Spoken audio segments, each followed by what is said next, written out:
2023-এর BLA গাইডলাইনে বদল কমিশনের। নয়া বিএলএ গাইডলাইনে পক্ষপাতিত্বের অভিযোগ, কমিশনের বিরুদ্ধে পক্ষপাতিত্বের অভিযোগ করছে তৃণমূল। কথা বলবো, আবির ঘোষাল রয়েছেন সঙ্গে। আবির, দেখো, আগের যে নিয়ম বা গাইডলাইন ছিল সেখানে উল্লেখিত ছিল যিনি বিএলএ হবেন তিনি ওই বিধানসভার ওই বুথেরই তাকে ভোটার হতে হবে এবং সেখানকার বাসিন্দা হতে হবে।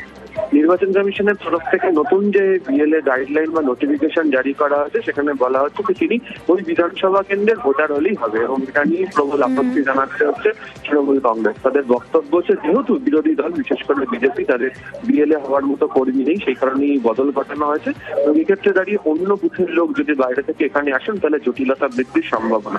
এই ক্ষেত্রে দাঁড়িয়ে নির্বাচন কমিশনের যে ভূমিকা সেই ভূমিকা নিয়ে তারা প্রশ্ন তুলছেন এবং এই বিষয় নিয়ে তারা ইতিমধ্যে নির্বাচন কমিশনের কাছে অভিযোগও জানাতে চলেছেন যে কেন এই ধরনের সিদ্ধান্তকে বদল করা হলো।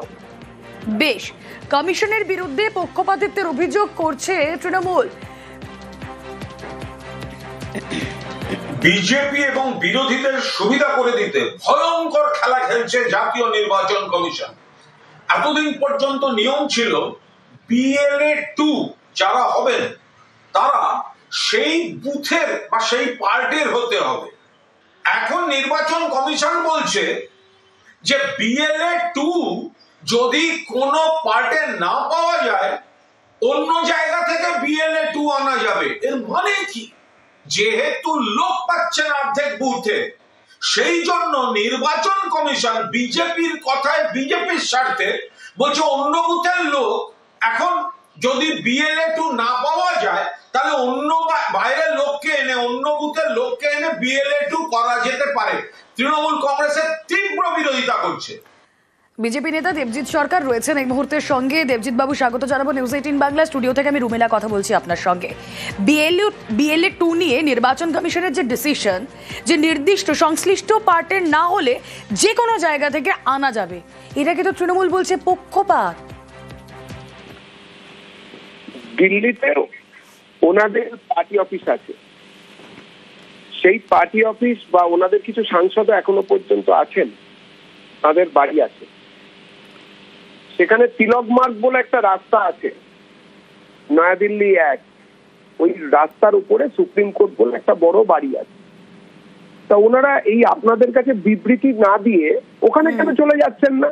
এত অন্যায় হচ্ছে, এত অন্যায় হচ্ছে, ভয়ঙ্কর খেলা খেলছে শুনলাম তো, গলা কাঁপিয়ে কাঁপিয়ে বললেন। খেলা হবে স্লোগান তো ওনারা দিয়েছিলেন, এবারে ওনারা চলে যাচ্ছেন না কেন? সুপ্রিম কোর্টে খেলতে চলে যান। এত আইনের জাহাজ, এত আইন বোঝেন, বড় বড় সব উকিল বাবুরা রয়েছেন, দরকার হলে পয়সা দিয়ে জনগণের ট্যাক্সের পয়সায় যারা চাকরি গিয়েছিল তাদের চাকরি আরো ভালো করে যাওয়ার জন্য উকিল রেখেছিলেন। এত বড় দুর্ঘটনা ঘটছে, ইলেকশন কমিশন করছেন, ওনারা যাচ্ছেন কেন? কেন যাচ্ছেন না? চলে যেতে বলুন। ওকে,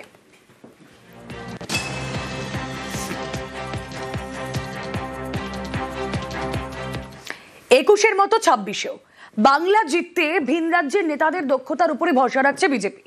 ভিন রাজ্য থেকে আসছেন 12 জন পর্যবেক্ষক।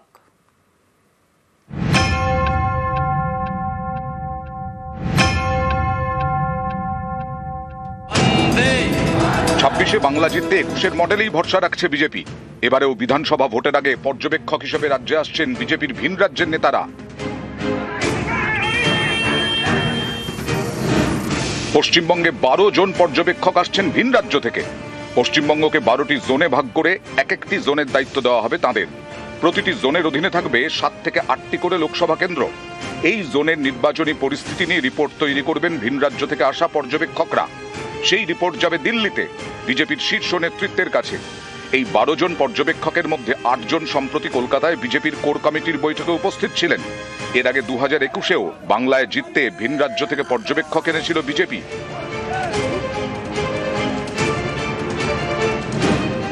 যেমন সুনীল দেওধরকে দেওয়া হয়েছিল মেদিনীপুর জোনের দায়িত্বে, বিনোদ সোনকারকে রাঢ়বঙ্গের,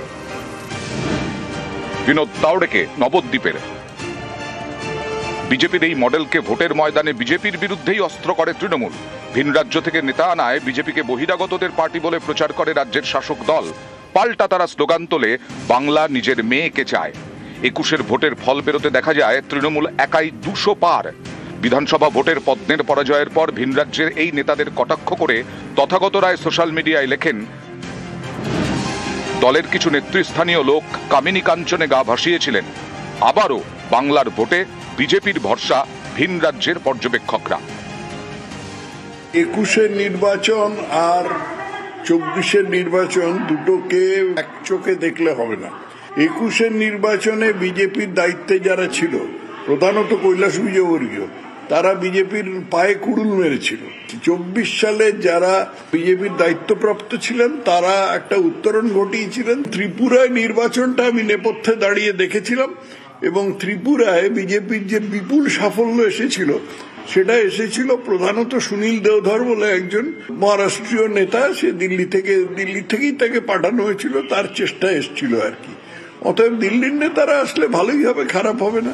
বাংলার ভোট বৈতরণী পার হতে ভিন রাজ্যের বিজেপি নেতাদের দক্ষতার উপরেই ভরসা রাখছে বঙ্গ বিজেপি। ক্যামেরায় সৌমেনের সঙ্গে সুস্মিতা, নিউজ 18 বাংলা, কলকাতা। কান ধরে উঠবোস করছেন প্রধান শিক্ষিকা স্কুল পরিচালন কমিটির সভাপতির সামনে। সভাপতির পায়ে পড়ছেন স্কুলের সহকারী প্রধান শিক্ষিকা।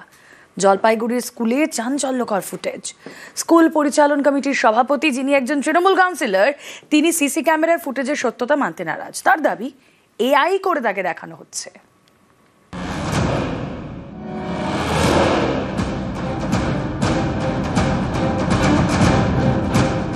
স্কুলে কান ধরে ওঠবোস করছেন প্রধান শিক্ষিকা।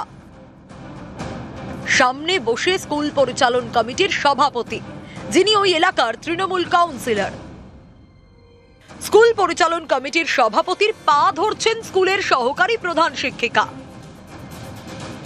এই সিসি ক্যামেরার ফুটেজ জলপাইগুড়ির 8 নম্বর ওয়ার্ডের সুনীতিবালা সদর বালিকা বিদ্যালয়, সরকারি স্কুলের প্রধান শিক্ষিকার অফিস ঘরের। প্রধান শিক্ষিকার কান ধরে উঠবোস আর সহকারী প্রধান শিক্ষিকার পায়ে পড়া। পায়ে পড়লেন স্কুল পরিচালন কমিটির সভাপতি সৈকত চট্টোপাধ্যায়। কিন্তু কেন?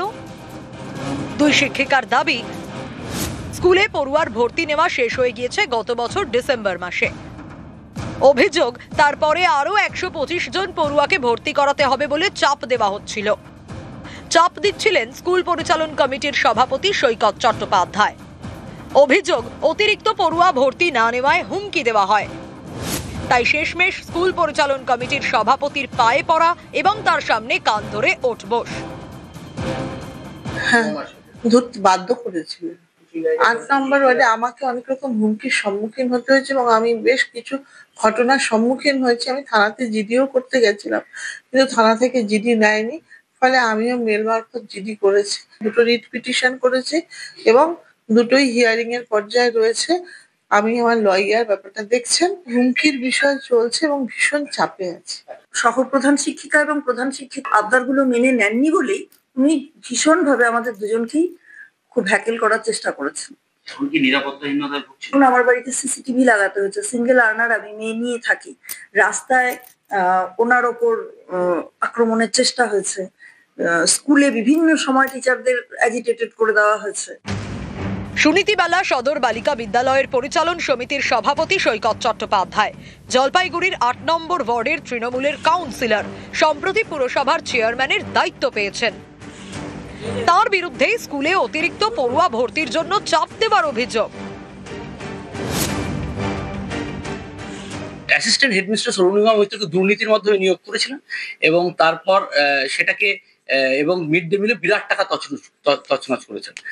এর পরিপ্রেক্ষিতে আমি একটা মিটিং ডেকে আমরা যখন সব এনকোয়ারি করে দেখি যে অ্যাসিস্ট্যান্ট হেডমিস্ট্রেস নিয়োগের মধ্যে চূড়ান্ত দুর্নীতি ছিল, তখন সেটাকে ক্যান্সেল করি। ডিআইও সেটাকে ক্যান্সেল করে দেন সেই অ্যাপয়েন্টমেন্টটা। তারপরে অরুণিমা মৈত্র যান হাইকোর্টে, দুটো মামলা করেন, এক ইন্টারিম ইনজাংশন চান, স্টে চান, যে ক্যান্সেলেশন উপর কোনোটাই হয় না। আজকে এআই দিয়ে ভিডিও করে দেখুন আমার মুখটাকে ব্লার করে দিচ্ছে। বৃহত্তর ষড়যন্ত্র করতে গেলে তো মেধা লাগে।